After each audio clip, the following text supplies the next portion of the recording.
اللهم صل على سيدنا ومولانا محمد أفضل صلواتك بعدد معلوماتك وبارك وسلم وصل عليه. بسم اللہ الرحمن الرحیم. عزیز طلباء کرام، امید ہے انشاءاللہ العزیز آپ سب خیر و عافیت کے ساتھ ہوں گے. جامع السنن الترمذی جلد ثانی کے ابواب تفسیر القرآن عن رسول اللہ صلی اللہ علیہ وسلم کے ایک اور باب ما جاء ومن سورۃ الانعام کے پہلے حصے کے ساتھ اللہ جل شانہ کے فضل و کرم سے ایک مرتبہ پھر آپ حضرات کے خدمت میں حاضر ہونے کا موقع ملا. بحمد اللہ تعالی. عزیز طلباء کرام، آج ہمارا سبق نمبر 358 ہے، تو بڑھتے ہیں اپنے سبق کی طرف.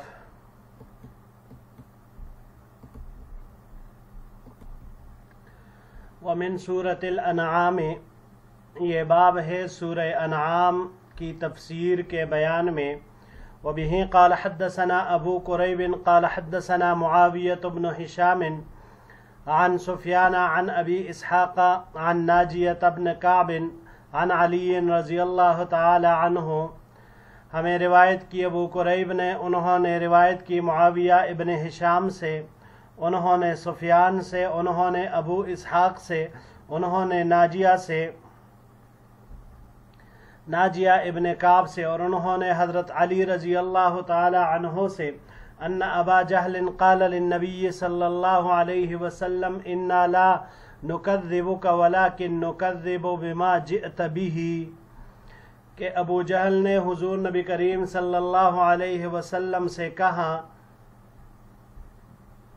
کہ ہم آپ کی تکذیب نہیں کرتے، یعنی ہم بھی آپ کو سچا مانتے ہیں، لیکن ہم اس قرآن کی تکذیب کرتے ہیں جو آپ پیش کرتے ہیں. فانزل اللہ تعالی فإنہم لا یکذبونک ولکن الظالمین بآیات اللہ یجحدون. تو اللہ جل شانہ نے یہ آیت کریمہ نازل فرمائی. وحدثنا اسحاق بن منصور قال حدثنا عبد الرحمن بن مہدی عن سفیان عن ابی اسحاق عن ناجیہ ان ابا جہل قال للنبی صلی اللہ علیہ وسلم وذکر نحوہ ولم یذکر فیہ عن علی وہذا اصح. ہمیں روایت کی اسحاق بن منصور نے، انہوں نے عبد الرحمن بن مہدی سے، انہوں نے سفیان سے، انہوں نے ابو اسحاق سے، انہوں نے ناجیہ سے، کہ ابو جہل نے حضور نبی کریم صلی اللہ علیہ وسلم سے ایک مرتبہ کہا. پھر اسی طرح باقی جو اوپر روایت گزری اسی طرح روایت ذکر کی ولم یذکر فیہ عن علی، لیکن اس میں حضرت علی رضی اللہ تعالیٰ عنہ کا تذکرہ نہیں ہے. وہذا صح، اور امام ترمذی رحمہ اللہ فرماتے ہیں کہ یہ اس باب میں زیادہ صحیح ہے، اصح ہے. جی عزیز طلباء کرام، سورہ انعام یہاں پر اس کی آیت نمبر 33، قد نعلم انہ لیحزنک الذی یقولون، ہم خوب جانتے ہیں کہ آپ صلی اللہ علیہ وسلم کو وہ باتیں مغموم کرتی ہے جو کفار کہتے ہیں. فإنہم لا یکذبونک ولکن الظالمین بآیات اللہ یجحدون. سو وہ آپ کو نہیں جھٹلاتے بلکہ یہ ظالم لوگ اللہ جل شانہ کی آیتوں کا انکار کرتے ہیں اور اللہ جل شانہ کی آیتوں کی تکذیب کرتے ہیں. یہ ابو جہل نے خود نبی علیہ السلام سے کہا تھا. عزیز طلباء کرام، حضور نبی کریم صلی اللہ علیہ وسلم نے جب دعوت و تبلیغ کا کام شروع کیا، لوگوں تک اللہ کی توحید کا پیغام اور اپنی رسالت کا پیغام جب دینا شروع کیا، تو مشرکین مکہ نے نہ صرف تکذیب کی بلکہ آپ صلی اللہ علیہ وسلم کا تمسخر بھی اڑایا. تو قرآن کریم میں ایسے موقع پر آیات نازل فرمایا اللہ جل شانہ نے یہاں پر اس سورۃ انعام میں بھی، کہ جس میں آپ صلی اللہ علیہ وسلم کو تسلی کی جاتی ہے. اس کے علاوہ بھی کئی مقامات ایسے ہیں جس میں حضور نبی کریم صلی اللہ علیہ وسلم کو تسلی کے لیے آیات اتاری گئی ہے، تو یہ بھی اسی سلسلے کی ایک کڑی ہے۔ قد نعلم انه ليحزنك الذي يقولون، تو یہ آیت اللہ جل شانہ نے نازل فرما دی۔ جی بڑھتے ہیں اگلی روایت کی طرف۔ وبه قال حدثنا ابن ابي عمر قال حدثنا سفيان عن عمرو بن دينار سمع جابر بن عبد الله يقول، ہمیں روایت کی ابن ابو عمر نے، انہوں نے سفیان سے، انہوں نے عمرو بن دینار سے، انہوں نے حضرت جابر بن عبداللہ رضی اللہ تعالی عنہ کو فرماتے ہوئے سنا، لما انزلت هذه الآیہ، جب قرآن کریم کی یہ آیت نازل ہوئی، قل هو القادر على ان يبعث عليكم عذابا من فوقكم او من تحت ارجلكم، جب قرآن کریم کی یہ آیت نازل ہوئی، کون سی آیت؟ قل هو القادر،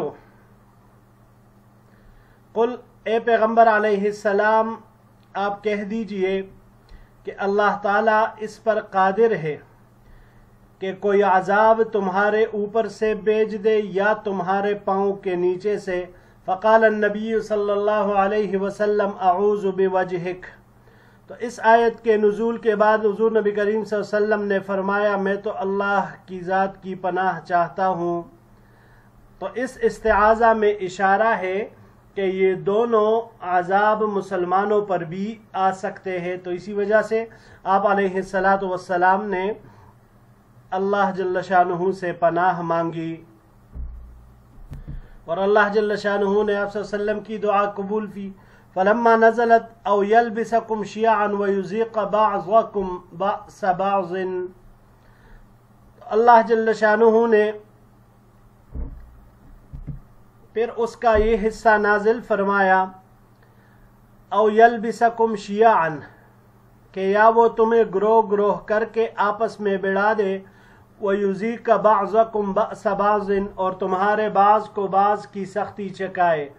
تو قال نبی صلی اللہ علیہ وسلم ہاتان اہون او ہاتان ایسر، تو حضور نبی کریم صلی اللہ علیہ وسلم نے ارشاد فرمایا کہ یہ عذاب ہلکا ہے، یا یہ فرمایا کہ یہ آسان ہے، یعنی اس قسم کی، اس نوعیت کی عذاب آپ صلی اللہ علیہ وسلم نے گوارا فرما لی۔ هذا حدیث حسن صحیح، یہ حدیث حسن صحیح ہے۔ وبه قال حدثنا الحسن بن عرفة عن اسماعیل بن عیاش عن ابی بکر بن ابی مریم الغسانی عن راشد بن سعد عن سعد بن ابی وقاص عن النبی صلی اللہ علیہ وسلم فی هذه الآیہ، ہمیں روایت کی حسن بن عرفہ نے، انہوں نے اسماعیل ابن عیاش سے، انہوں نے ابو بکر ابن ابو مریم الغسانی سے، انہوں نے راشد ابن سعد سے، انہوں نے حضرت سعد ابن ابی وقاص رضی اللہ تعالی عنہ سے، اور انہوں نے نبی کریم صلی اللہ علیہ وسلم سے اس آیت کی تفسیر میں نقل کیا ہے، قل هو القادر على ان يبعث عليكم عذابا من فوقكم او من تحت ارجلكم، فقال النبي صلی اللہ علیہ وسلم اما انہا کائنۃ ولم یأت تأویلها بعد، حضور نبی کریم صلی اللہ علیہ وسلم نے ارشاد فرمایا یہ آیت پوری ہونے والی ہے اور اب تک اس کی تعویل نہیں آئی، یعنی مکذبین پر ابھی تک یہ دو عذاب نہیں آئے مگر وہ آئیں گے، تو جس وقت بھی آئیں گے پھر اللہ جل شانہ اس وقت مسلمانوں کی حفاظت فرمائے۔ جی عزیز طلباء کرام، سورہ الانعام کی آیت نمبر 65، قل هو القادر على ان يبعث عليكم عذابا من فوقكم او من تحت ارجلكم او يلبسكم شيعا ويذيق بعضكم بأس بعض، ترجمہ ہم نے کر لیا اس کا۔ یہ آیت کفار کے متعلق نازل ہوئی ہے، مگر یہاں پر جو دو روایات امام ترمذی رحمہ اللہ نے ذکر فرمائی، تو ان سے معلوم ہوتا ہے کہ یہ عذاب اور یہ آیات مسلمانوں کو بھی عام ہیں۔ پہلی روایت میں جیسے یہ آیت نازل ہوئی، آیت کا یہ حصہ نازل ہوا، تو فوراً آپ علیہ السلام نے فرمایا اعوذ بوجہک، اللہ کے ذات کے ساتھ پناہ چاہتا ہوں۔ آپ علیہ السلام نے فوراً یہی کیا۔ تو اس استعاذے سے یہی معلوم ہوتا ہے کہ یہ دونوں عذاب مسلمانوں پر بھی آ سکتے ہیں، چنانچہ آپ صلی اللہ علیہ وسلم نے ان دونوں عذابوں سے پناہ چاہی اور اللہ جل شانہ نے آپ کی یہ دعا قبول بھی فرمائی۔ اسی طرح حضرت سعد بن ابی وقاص رضی اللہ تعالی عنہ کی روایت بھی ہے۔ اس روایت کے علاوہ حضرت سعد بن ابی وقاص رضی اللہ تعالی عنہ فرماتے ہیں کہ ہم ایک مرتبہ حضور نبی کریم صلی اللہ علیہ وسلم کے ساتھ چل رہے تھے کہ آپ علیہ السلام کا گزر مسجد بنی معاویہ پر ہوا، تو آپ صلی اللہ علیہ وسلم مسجد میں تشریف لے گئے اور 2 رکعتیں پڑھی، تحیۃ المسجد آپ صلی اللہ علیہ وسلم پڑھا کرتے تھے۔ تو سعد رضی اللہ عنہ فرماتے ہم نے بھی 2 رکعتیں ادا کی، پھر آپ علیہ السلام دعا میں مشغول ہوئے اور بہت دیر تک دعا فرماتے رہے۔ دعا فرمانے کے بعد پھر آپ علیہ السلام نے ارشاد فرمایا میں نے اپنے رب سے 3 باتیں مانگی، اس میں سے اللہ نے 2 مجھے دے دی اور 1 سے میں روک دیا گیا۔ میں نے مانگا کہ اللہ تعالیٰ میری امت کو غرقاب نہ کرے، تو اللہ جل شانہ نے میری یہ دعا قبول فرمائی۔ پھر اس کے بعد میں نے یہ دعا مانگی کہ اللہ میری امت کو قحط سالی اور بھوک کے ذریعے ہلاک نہ کرے، تو یہ دعا بھی قبول فرما لی۔ اور تیسری چیز جو میں نے مانگی وہ یہ تھی کہ اللہ میری امت کو باہمی جنگ و جدال سے تباہ نہ کرے، تو مجھے اس دعا سے روک دیا گیا۔ تو معلوم ہوا کہ اس امت میں باہمی جنگ و جدال، نزاعات، یہ چیزیں آئے گی۔ او یلبسکم شیعا ویذیق بعضکم بأس بعض، ایک دوسرے کے اوپر تشدید، سختی سے کام لینا اور اس طرح کے معاملات کرنا، یہ اس امت میں آئیں گے اور یہ رونما ہوں گے۔ اللہ جل شانہ ہم سب کی اس سے حفاظت فرمائے۔ بڑھتے ہیں جی آخری روایت کی طرف۔ وبه قال حدثنا علي بن خشرم قال حدثنا عيسى بن يونس عن الأعمش عن إبراهيم عن علقمة عن عبد الله رضی اللہ تعالی عنہ قال، ہمیں روایت کی علی بن خشرم نے، انہوں نے روایت کی عیسیٰ ابن یونس سے، انہوں نے اعمش سے، انہوں نے ابراہیم سے، انہوں نے علقمہ سے، انہوں نے عبداللہ سے، عبداللہ رضی اللہ تعالی عنہ نے، یعنی عبداللہ سے مراد عزیز طلباء کرام کئی مرتبہ ذکر کی ہے یہ بات کہ جب بھی حدیث میں مطلقاً عبداللہ ذکر ہو جائے سند میں تو اس سے مراد حضرت عبداللہ ابن مسعود رضی اللہ تعالی عنہ ہی ہوتے ہیں۔ لما نزلت الذین آمنوا ولم يلبسوا ایمانہم بظلم شق ذلك علی المسلمین، کہ جب قرآن کریم کی یہ آیت نازل ہوئی الذین آمنوا ولم يلبسوا ایمانہم بظلم، تو یہ آیت مسلمانوں پر شاق گزری۔ فقالوا یا رسول اللہ واینا لا یظلم نفسہ، تو انہوں نے حضور نبی کریم صلی اللہ علیہ وسلم کے خدمت میں عرض کیا کہ اے اللہ کے رسول صلی اللہ علیہ وسلم، ہم میں سے کون ایسا ہے جس نے اپنے نفس پر ظلم نہیں کیا ہو؟ قال لیس ذالک انما هو الشرک، الم تسمعوا ما قال لقمان لابنه یا بنی لا تشرک باللہ ان الشرک لظلم عظیم۔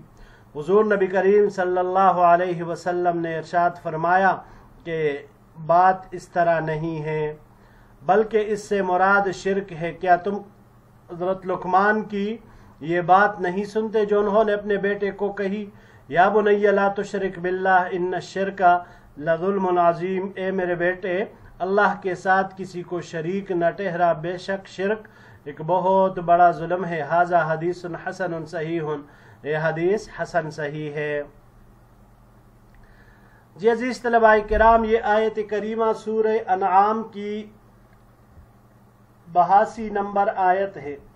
الذین آمنوا ولم یلبسوا ایمانہم بظلم اولئک لہم الامن وہم مہتدون، جو لوگ ایمان لائے اور انہوں نے اپنے ایمان کو ظلم کے ساتھ گڈمڈ نہیں کیا، ظلم سے مراد یہاں پر شرک ہے، انہی کے لیے دل جمی ہے، اولئک لہم الامن، انہی کے لیے امن ہے اور وہی راہ راست پر ہے، وہی ہدایت یافتہ ہے۔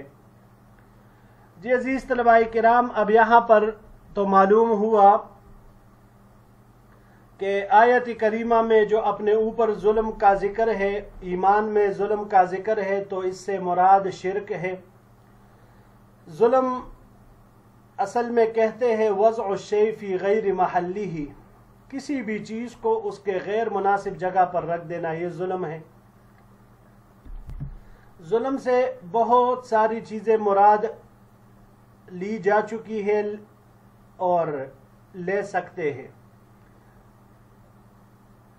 ظلم کا استعمال عام طور پر عزیز طلباء کرام حق سے تجاوز کرنے کے لیے ہوتا ہے۔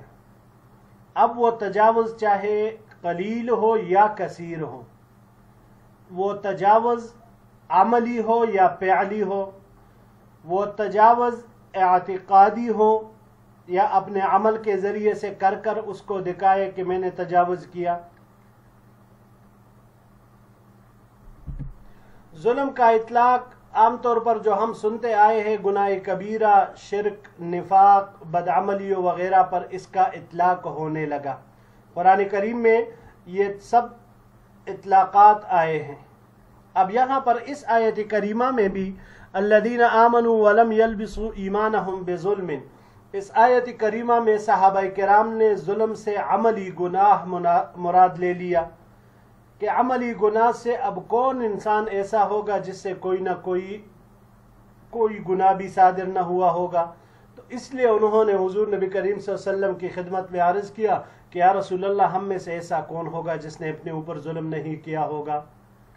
تو پھر حضور نبی کریم صلی اللہ علیہ وسلم نے ارشاد فرمایا کہ اس ظلم سے ظلم اعتقادی مراد ہے، یعنی شرک مراد ہے، عام گناہ مراد نہیں ہے، یہاں پر شرک مراد ہے کہ جو ایمان لانے کے بعد شرک نہ کرے، تو گویا کہ اس نے اپنے ایمان میں اپنے آپ پر، اپنے نفس کے اوپر اس نے ظلم نہیں کیا، تو ظلم نہیں کیا تو اولئک لہم الامن وہم مہتدون، انہی کے لیے امن ہوگا اور یہی راہ راست پر ہے، ہدایت یافتہ ہے۔ جی عزیز طلباء کرام، یہی تک ہمارا آج کا سبق تھا۔ انشاءاللہ العزیز زندگی رہی تو اگلے درس میں ایک نئے باب کے ساتھ پھر آپ کی خدمت میں حاضر ہوں گے۔ السلام علیکم ورحمۃ اللہ وبرکاتہ۔